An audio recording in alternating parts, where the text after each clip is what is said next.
Telegram 360 a présenté Info 360. Info 360 et on condensé actualité journée en 360 secondes. Tout ça doit connaître sur ce qui passe dans le pays d'Haïti à l'autre côté. Info 360. Info 360, c'est information pratique, bien traitée, sans fausse côté. Info 360, une présentation Telegram 360. Bonsoir à tous, bienvenue à Info 360. Pour une énième fois, les gangs armés paralysent le bon fonctionnement de l'ambassade des États-Unis en Haïti. En effet, tous les rendez-vous consulaires fixés pour ce 28 décembre 2023 ont été annulés à cause de la reprise des activités criminelles des bandits à Tabar et ses environs. Depuis le 25 décembre dernier, la commune de la Croix-des-Bouquets est assiégée par le gang Crasé Barrière, dont le chef Vité l'homme innocent est recherché par les autorités haïtiennes et américaines. Entre-temps, la police nationale d'Haïti a annoncé la mort de deux présumés bandits à Port-de-Paix, le nommé Peter ainsi connu et Zeglet, respectivement membres actifs du gang dénommé Zone 4 et du gang de Tibois d'Hommes, ont été abattus dans des échanges de tirs avec les forces de l'ordre lors d'une patrouille effectuée par la police du Nord-Ouest le mardi 26 décembre 2023, a informé l'institution policière dans une note. Selon les précisions de la PNH, cette intervention a eu lieu dans la localité dénommée Derrière-l'Étang à Port-de-Paix dans le département du Nord-Ouest. Affaire Jovenel Moïse, les réactions s'enchaînent suite à l'audition du Premier ministre Ariel Henry à la primature par le juge instructeur Walter Wessier-Voltaire, après le directeur exécutif du réseau national de défense des droits humains Pierre Espérance ayant crié au scandale. C'est au tour de l'ancien collaborateur du président Jovenel Moïse, Rénal Lubéris, de s'en prendre au juge instruction.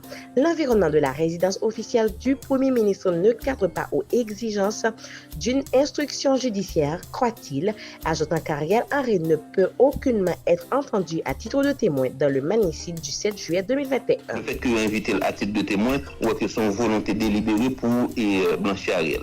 Quand il y a le juge a levé l'aller dans le bureau Ariel pour attendre Ariel, c'est Ariel qui attend le juge n'a pas attendu Ariel, donc c'est en mascarade et le juge là montré clairement que Martine Moïse a bien raison, le ridicule pas d'après le devant ni pour des raisons pour des suspicions légitimes, il demandé lui pour le déporter. Telegram 360 a présenté Info 360.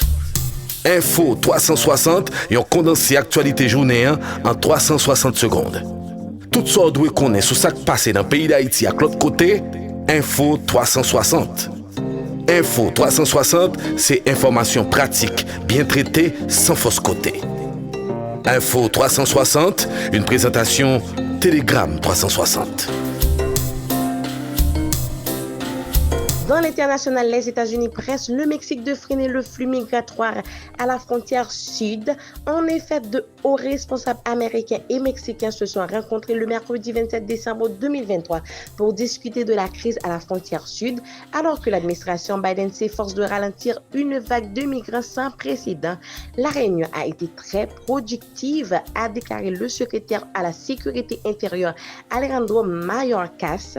Même s'il reste difficile de savoir quels accords spécifiques ont été conclus, les responsables de la sécurité intérieure ont récemment discuté de diverses façons dont le Mexique pourrait contribuer à réduire le nombre de migrants à la frontière américaine, notamment en déplaçant les migrants vers le sud, en contrôlant les chemins de fer utilisés par les migrants pour se déplacer vers le nord et en offrant des incitations à ne pas se rendre à la frontière, comme des visas pour rester dans le pays et éviter de migrer irrégulièrement. Info 360. Info 360 et on condensé actualité journée en 360 secondes. Tout ça doit connaître sur ce qui passe dans le pays d'Haïti à l'autre côté. Info 360. En sport, un maillot de Vinicius Junior a provoqué une vive tension au sein de l'équipe de Guinée. Le milieu de terrain Morlaye Sylla a été exclu de la sélection de Guinée pour la prochaine Coupe d'Afrique des Nations après s'être brouillé avec son entraîneur à propos de maillot qu'il a échangé en juin 2023 avec la star du Real Madrid avant que ce maillot ne disparaisse mystérieusement dans le vestiaire. Sylla lésé a commencé à pointer du doigt ses coéquipiers avant d'accuser le manager Kaba Diawara de vol. Il aurait alors insisté pour effectuer une fouille approfondie de l'ensemble du vestiaire, intensifiant encore les tensions. La Guinée débutera la CAN en jouant contre le Cameroun le 15 janvier avant d'affronter la Gambie et le Sénégal, champion en titre. C'est la fin de Info 360. Merci de l'avoir suivi. Info 360, une présentation Télégramme 360.